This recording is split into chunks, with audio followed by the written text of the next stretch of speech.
பாதி வேலை முடிஞ்சிச்சு போலயே. ஓகே, ஃபர்ஸ்ட் பாத்தீங்கன்னா பால் வந்து காய வச்சிருக்காங்க. இங்க வந்து எத்தனை பேர் இருக்காங்களோ அதுக்கு ஏத்த மாதிரி வந்து ஹெல்த் மிக்ஸ் பவுடர் வந்து எடுத்துக்கோங்க. அந்த ஹெல்த் மிக்ஸ் பவுடர் போட்டுட்டு தண்ணி ஆட் பண்ணிருக்கல ரஜி, தேவையான அளவுக்கு கொஞ்சம் தண்ணி ஆட் பண்ணி அதை நல்லா வந்து கரைச்சி எடுத்துக்கணும்.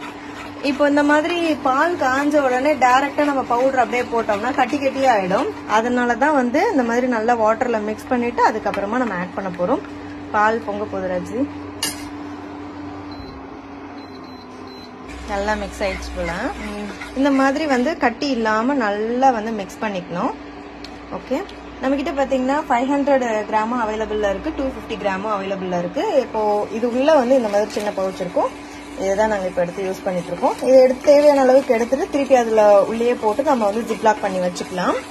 நீங்க வந்து ஃபேமிலியா வந்து இதை யூஸ் பண்ண போறீங்க, குழந்தைங்க 2 பேர் இருக்காங்க அப்படின்னா 500 கிராம் தாராளமா வாங்கி நீங்க யூஸ் பண்ணலாம். இப்ப பால் வந்து நல்லா காஞ்சிடுச்சு, நல்லா கொதிக்குது. ஸோ அப்படியே கரண்டியில போட்டு கிண்டிக்கிட்டே நம்ம மிக்ஸ் பண்ணி வச்சிருக்க அந்த ஹெல்த் மிக்ஸ் பவுடரை வந்து தண்ணியில ஊற்றி மிக்ஸ் பண்ணியிருக்கோம் இல்லையா, அதை வந்து ஆட் பண்ணிக்கணும்.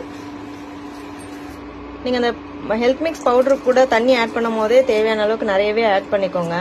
ஏன்னா அந்த சூட்ல பட்டுன்னு ஊத்தி கிண்டும் போதே வந்து ரொம்ப கட்டியாயிடும்.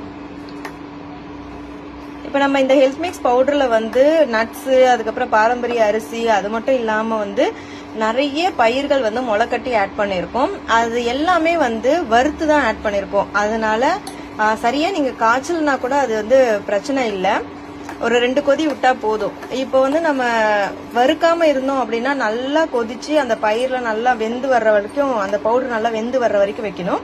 ஆனா இது பாத்தீங்கன்னா அப்படியே நீங்க வந்து ஒரு 2 கொதி மட்டும் விட்டாவே போதும். சுகர் வந்து ஆட் பண்ணிக்கலாம். நாட்டு சக்கரை ஆட் பண்ணீங்கன்னா பெஸ்ட்.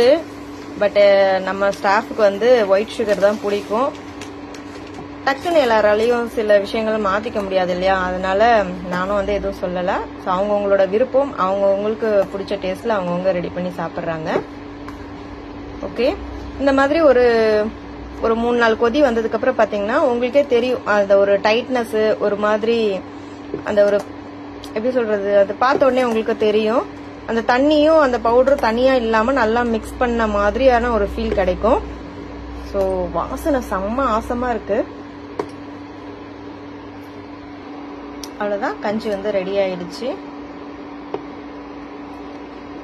ஒரு 10 மினிட்ஸ் தான் ஆகும். பால் காய்ச்சனதுக்கு அப்புறமா அப்படியே அந்த தண்ணியில ஊத்தி மிக்ஸ் பண்ணி அந்த பவுடரை போட்டு சுகர் போட்டாவே வேலை முடிஞ்சிருச்சு.